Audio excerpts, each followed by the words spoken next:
미국을 갔어요. 26살쯤 됐나? 대학교 졸업하고 바로 미국을 가가지고 죽을 고생을 했습니다.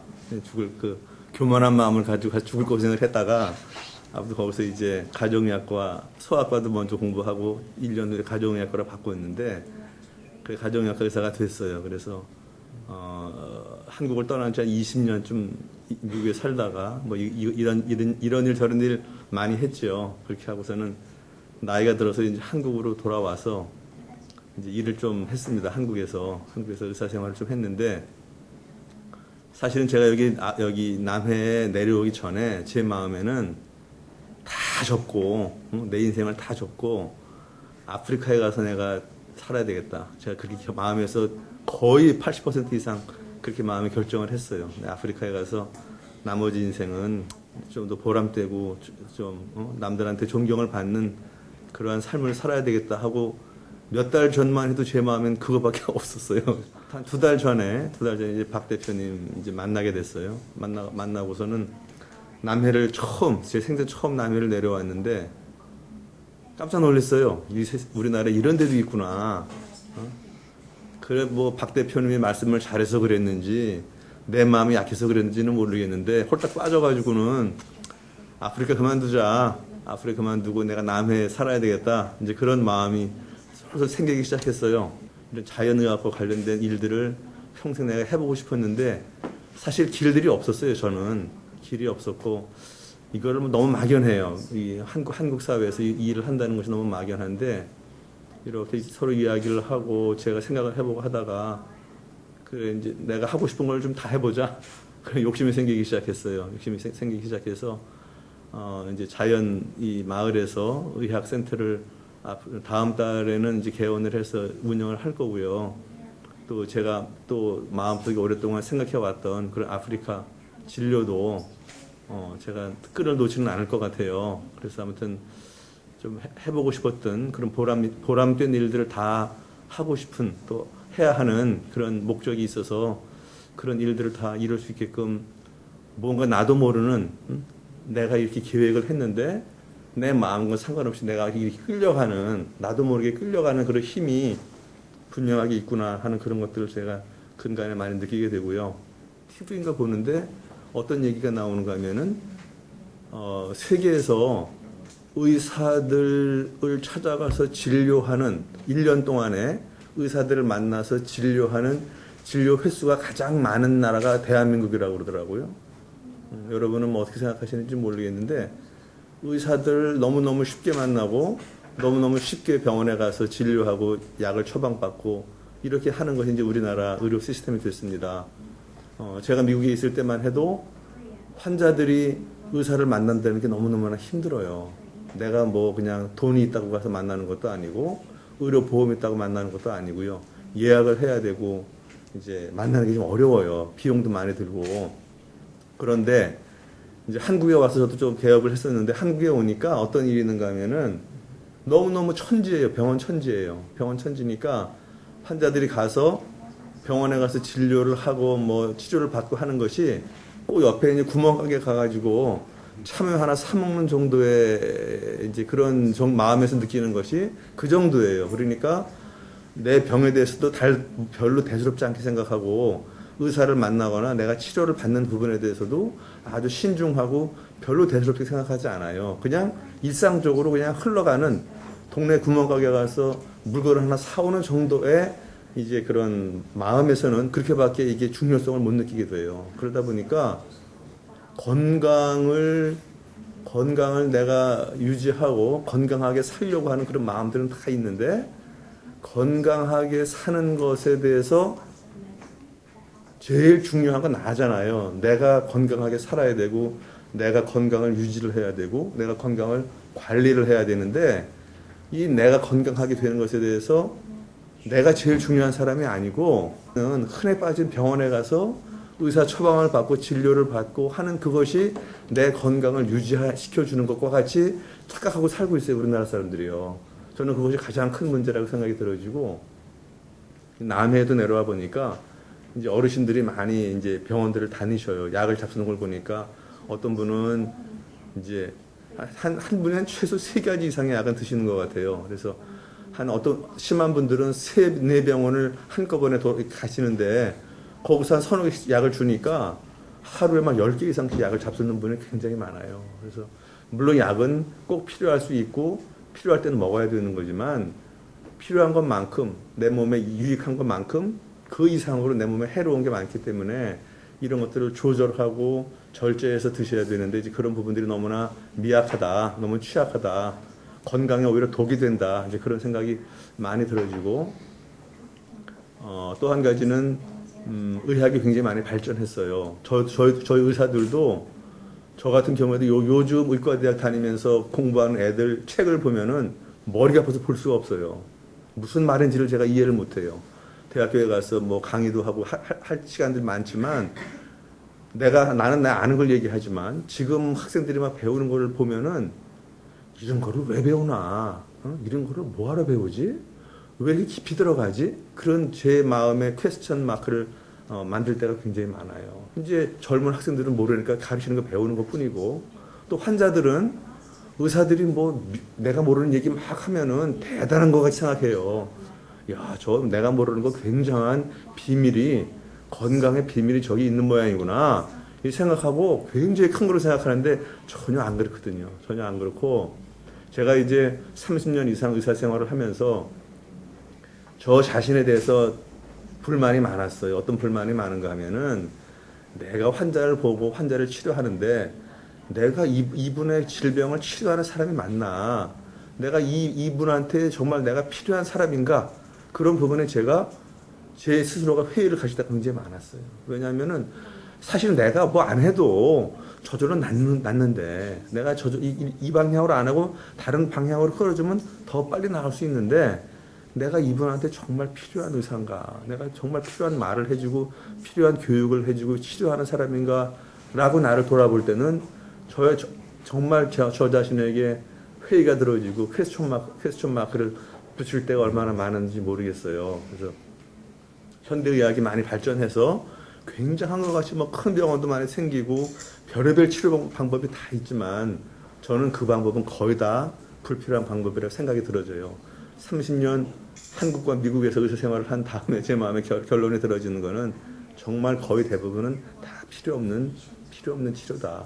그건 제가 경험하고 제가 느끼고 제가 배운 거예요. 환자들로 배운 거예요. 그래서 사람들이 너무나 약에 의존하고 내 건강을 찾는데 너무나 병원에 의존하고 의사에 의존하고 그런 게 너무나 강하다. 너무 심해졌다. 특히 우리나라는 그렇다 하는 마음이 들어지고 저 자신도 그랬어요. 내가 건강해지는데 내가 먹고 싶은 거 먹고 내가 살고 싶은 대로 살다가 뭐 병 나면은 약 먹지 뭐. 이제 그런 너무나 무식한 그런 마음으로 저도 오랫동안 살았었는데 이것이 얼마나 미련하고 참 어리석은 그런 마음인지 모르죠. 그래서 옛날 의사들은 동양이나 서양이나 거의 비슷했어요. 환자들을 대하거나 질병을 대하는 마음들이 거의 비슷했는데 건강하다는 것은 몸과 또 마음과 이 자연 환경, 우리가 살고 있는 자연 환경, 몸과 마음과 이 자연 환경이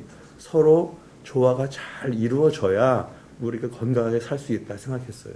그래서 마음 건강도 굉장히 중요하게 생각하고 내가 살고 있는 자연 환경도 굉장히 중요하게 생각했고 때 몸에 관해서도 내가 먹는 것도 조심하고 적게 먹고 건강하게 살려고 많이 마음을 썼어요.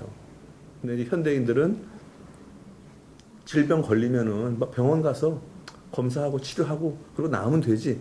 이제 막연하게 그런 마음들이 굉장히 강하기 때문에 점점 건강을 잃어가는 그런 상태에서 우리가 살게 됐습니다. 그래서 근데 이제 우리가 자연의학센터라고 이름을 붙인 거는 무언가 지금 현대의학이 흘러가고 있는 그런 방향, 약을 중심으로 한 막 진단과 어떤 정확한 진단과 막 뭐 복잡하고 어려운 그런 의학 지식을 통해서 사람을 건강하게 만드는 것이 아니에요. 건강하게 만들 수가 없어요. 만들라고 해도 그 방향이 아니고 내 몸과 마음과 이 자연이 한데 어우러져서 내가 먹는 것, 또 내가 생활하는 것, 그런 자연적인 방법으로 내 몸의 건강을 유지할 수 있고 질병을 회복할 수 있는 이제 그런 시스템을 한번 만들어 봐야 되겠다 하는 그런 마음이 제 마음 가운데 참 많이 있었습니다. 두 힘을 얘기하자면은 하나는 이제 조절계라는 게 있어요. 조절계. 우리 보면 이제 교감신경과 부교감신경이라고 하는 자율신경계가 있는데 그 조절계가 굉장히 정교하게 만들어져서 그거를 통해서 우리 몸을 건강하게 자꾸 이렇게 건강한 쪽으로 원래의 상태대로 돌아가게 하려고 하는 큰 힘이 있습니다. 또 하나의 큰 힘이 또 있는데 이건 이제 면역계가 있어요. 면역계.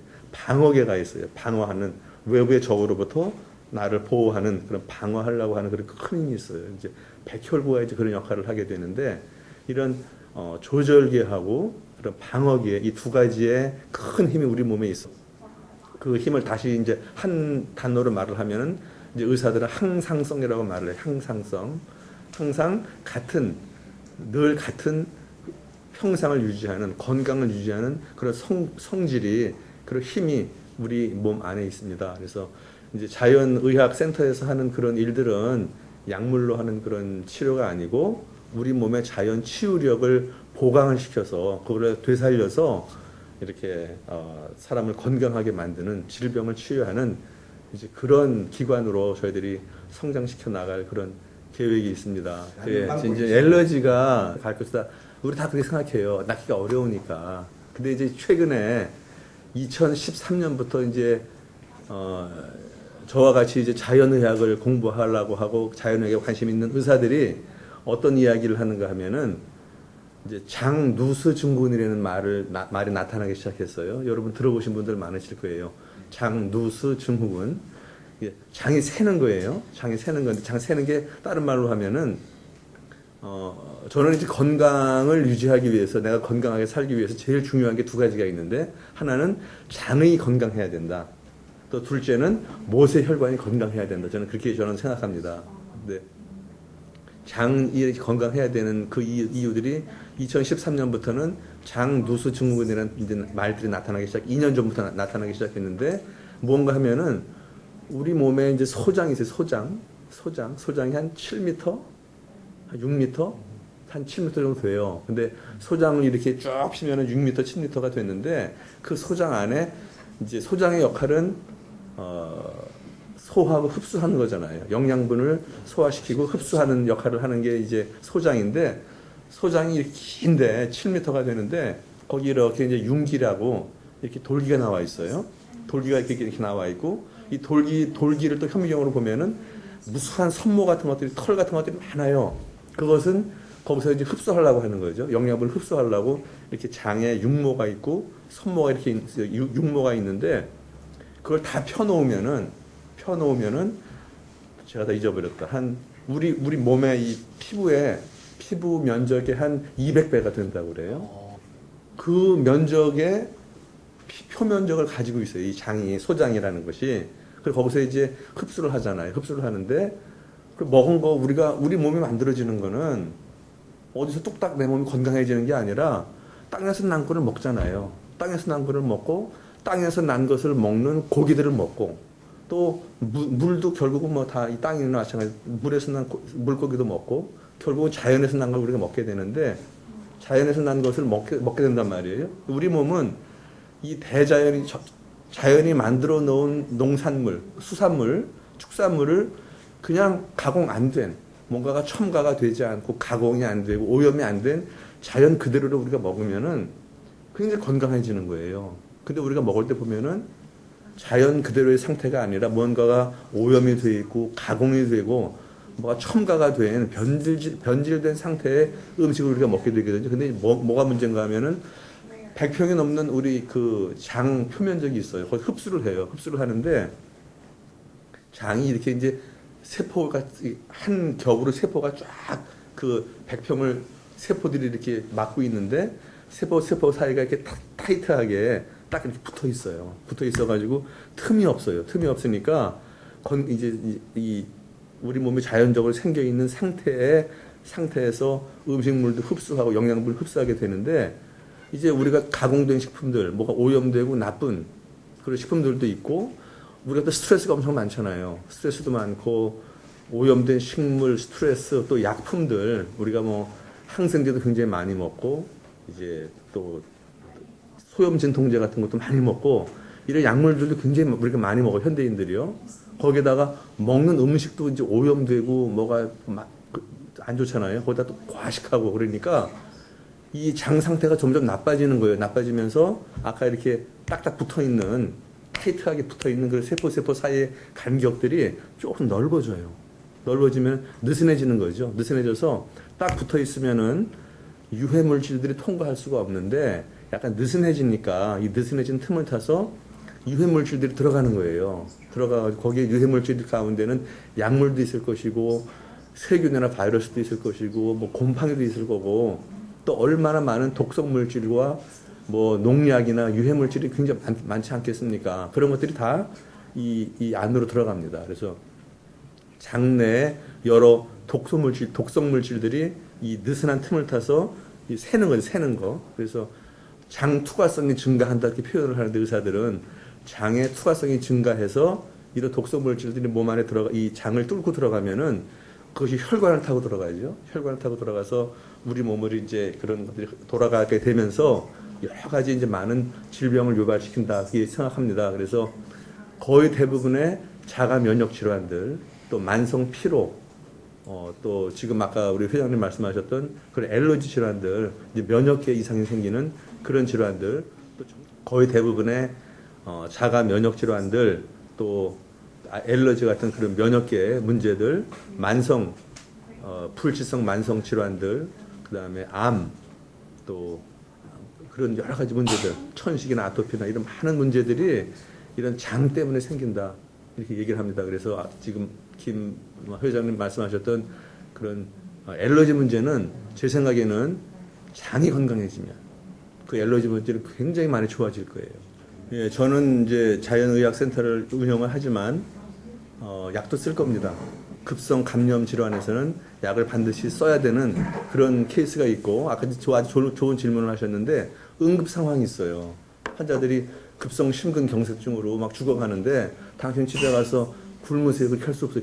그 순간에는 응급 처치를 해야 되고 또 필요하면 응급 수술을 해야 돼요. 근데 이제 현대의학의 그 사이즈를 100이라 본다면은 거기서 한 10% 정도는 그런 응급의학적인 응급 수술이나 응급의학적인 처치가 필요하고 또 급성 감염성 질환이 있을 수 있어요. 그거는 전체적인 전체 현대의학 그 범위 내에서 한 10% 정도는 그렇게 해야 됩니다. 그거는 반드시 치료해야 되는 겁니다. 현대의학을 따라갈 수 있는 다른 방법이 없어요. 그거는 그런 급성 감염성 질환이나 응급 질환에 관해서는 다른 어떤 의학도 따라갈 수 없어요. 그거는 반드시 해야 되는 거예요. 그건 필수 불가결한 그런 것이고 이제 그 외에 나머지 90%의 질환들이 있어요.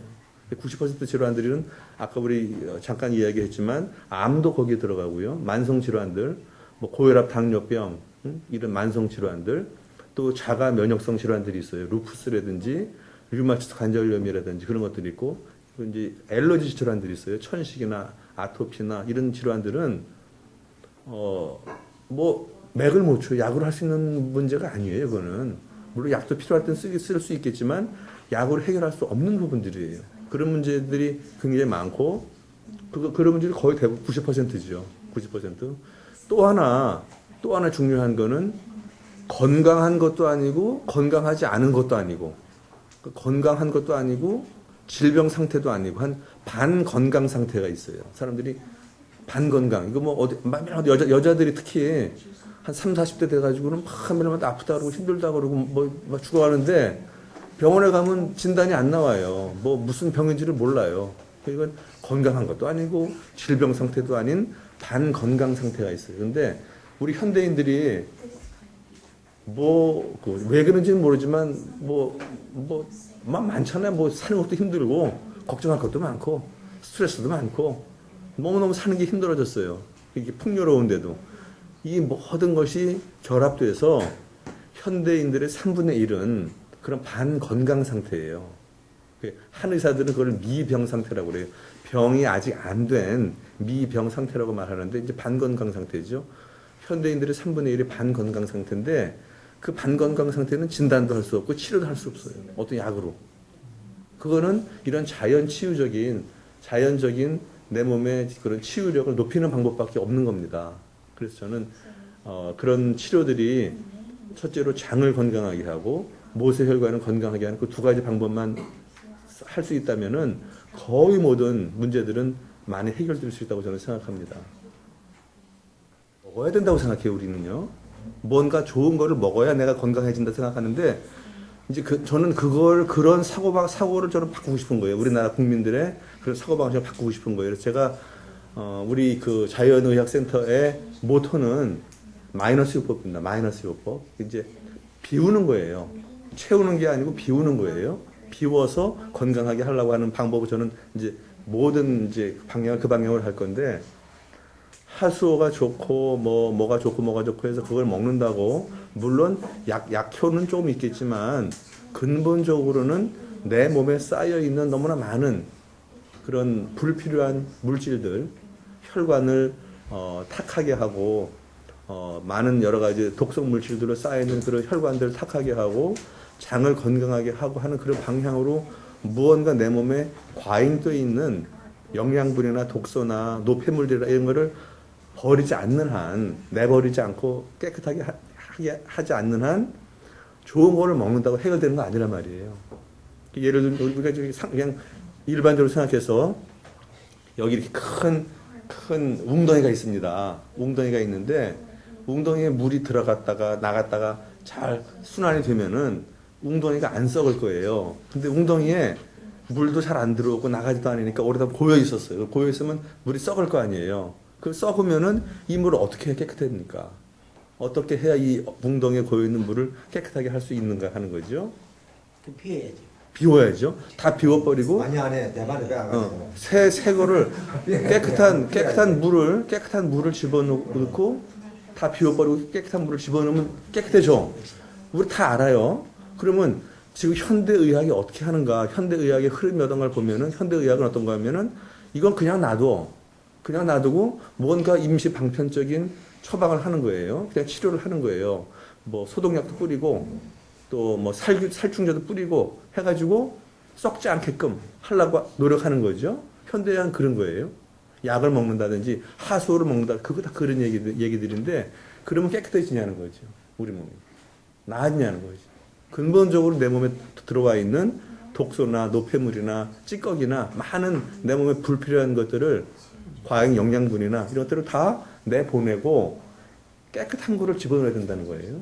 그게 이제 우리가 생각하는 이제 마이너스 요법, 이름이 좀 뭐 거창해서 죄송한데 그 마이너스 요법의 핵심이에요. 내 몸에 들어오는 물질들, 깨끗하고 오염되지 않고 뭔가 첨가되지 않은 자연 그대로의 음식들을 적은 양으로 좋은 걸 먹다 보면은 시간이 지나면 건강해진다는 거죠. 그거는 벌써 오랜 기간 동안 다 입증이 된 거예요.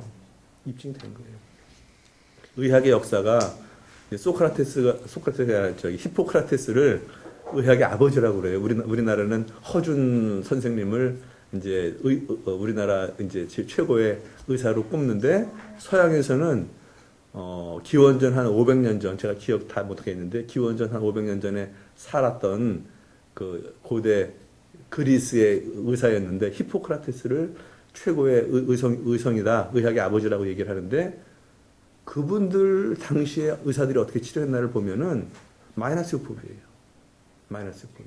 그래서 그분들은 우리 몸에 있는 혈액이나 점액이나 또 황담즙, 뭐 흑담즙 이런 얘기를 했는데 우리 몸의 체액을 깨끗하게 해야 한다. 그렇게 해가지고 어떤 치료를 했는가 하면은 관장을 많이 시켰어요. 그 다음에 땀을 많이 흘리도록 했어요. 관장, 발한, 또 구토하게끔 했어요. 토하게끔. 또 한 가지는 방혈 치료라는 게 있었는데 우리 몸에 있는 과한 피를 빼버리는 거예요. 그런 방혈 치료를 했어요. 그래서 무언가를 과한 거를 우리 몸에서 내보내는 그런 치료를 했어요. 그 당시에는요. 그 치료가 거의 1900년도까지 의사들은 그 치료했어요. 동양이나 서양이나. 근데 1900년대 들어와서 이제 약물이 개발되면서부터는 약으로 이제 진료를 하게 되는 그런 세상이 됐는데 결국에 가서는 비우는 겁니다. 내 몸에 있는 과잉된 것도 비워야 되고 또 뭐 이렇게 말하면 그렇지만 우리 욕망도 좀 비워야 되고 스트레스도 비워야 되고 뭔가 자꾸 비워야 우리가 건강해지지 뭔가 좋은 거를 먹어서는 건강해지지 않습니다. 우리가요 내가 지금 이렇게 살고 있는 것이 내 건강에 해롭다 이렇게 살게 되면은 문제다라는 그런 문제의식을 갖는 것 그 자체 문제의식을 갖는 것만 해도 굉장히 큰 겁니다. 그것도 건강에 반은 찾은 거예요. 반은 찾았어요. 왜냐면은 우리 나가보세요. 나가보면 먹을 게 얼마나 많아요. 맛있는 게 얼마나 많아요. 저도 먹을 거, 맛있는 거 막 동네방네 찾아다니면서 먹는 사람이었어요. 맛있는 거는 속초가 있다? 그러면 속초까지 찾아가고 그렇게 맛있는 거 찾아다니는 사람인데 뭐 나가면 맥도날드에다가 뭐 롯데에다가 흔해 빠지게 먹을 거잖아요. 너무나 과잉되게 우리가 먹을 게 많은데 문제는 모든 사람이 그 방향으로 가잖아요. 모든 사람이 그 방향으로 가니까 내가 같이 그 방향 가는 거는 아무런 문제가 안 돼요. 거기서 문제를 제기를 안 해, 내 스스로가. 그러면 건강이 망가지는 거예요. 병이 생기는 거예요. 근데 그 상태에서 모든 사람이 다 그 길로 가지만, 이거 이 길로 가는 거에는 뭐가 문제가 있다. 내 스스로 나 자신에 대해서 퀘스천 마크를 붙여놓고 문제의식을 제기해 놓으면은, 내가 이렇게만 살아서는 안 되겠구나. 좀 더 건강한 방향으로 살아야 되겠구나. 그 생각한 것만도 굉장히 큰 거예요. 그러면은 바뀌어요. 그럼 바뀌어요. 일주일에 10번, 일주일에 7번 외식하는 것도 일주일에 2-3번은 바꿀 수 있고요. 하루에 막 3끼 먹고 싶은 만큼 먹는 것도 조금 더 줄일 수도 있고. 막 고기나 뭐 이런 거 막 많이 먹는 거지 고기 먹지 말고 야채, 과일 위주로 먹자. 바뀔 수 있고 얼마든지 바뀔 수 있어요. 내 어떤 의식이 제일 중요한 것이지 내가 세상 사람들과 똑같이 살지 않겠다. 세상 사람들이 가는 길에는 건강이 없다라는 걸 내가 인식할 수 있다면은 그건 굉장히 중요한 거고 그거 하나만으로 된 거예요. 저는 우리나라 국민들의 그런 의식을 좀 바꾸고 싶은 거예요. 그러면은요 먹는 것, 또 내 체중 그것이 우리 시스템에 다 기록이 돼 있어요. 이만큼 먹는구나. 이만큼 키로수가 되는구나. 다 우리가 기억하고 있는데 그것을 채우지 못하면 미치죠. 그것을 채우지 못하면 한 끼도 못 굶는 거예요. 그리고 배가 좀 빵빵하게 배 부른 정도로 먹어줘야 만족감을 느끼는 거예요. 근데 내 몸에서 그걸 요구하는데 그 요구를 채우지 못하는 고통이 됐잖아요. 근데 그거를 무언가 우리 몸에 아까 적응한다고 그랬잖아요. 또 우리가 절식을 한다든지 뭐 단식을 하는 어떤 그런 과정을 한번 거치다 보면은 그런 우리 몸에서 기억도 있는 그 기억 장치들이 또 바뀌어요.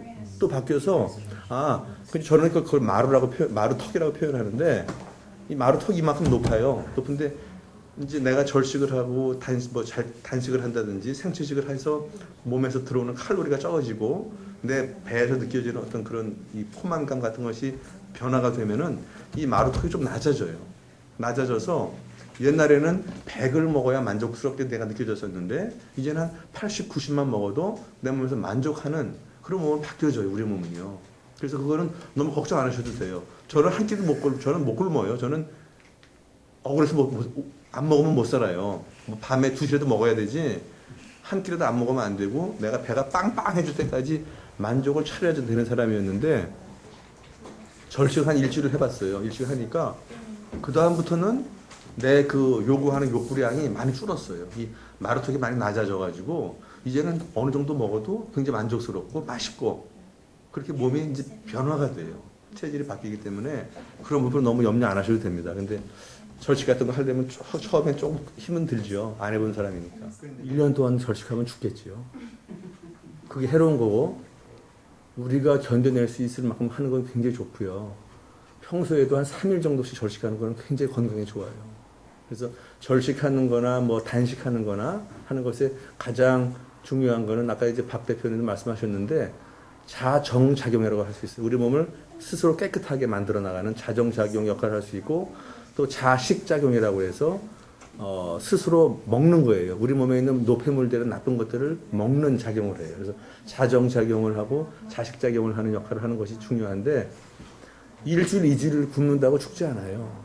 근데 뭐 한 달씩 굶는 사람은 그건 그렇게 안 하겠지. 뭐 하라 그러다 안 하겠지. 그래서 한 일주일이나 2주일 정도 절식하고 고기 같은 거는 이제 소고기나 돼지고기는 일주일에 한 번 이상 잡수시면 안 돼요. 별로 안 좋아요. 그래서 그런 식으로 이제 관리를 해 나가는 거죠.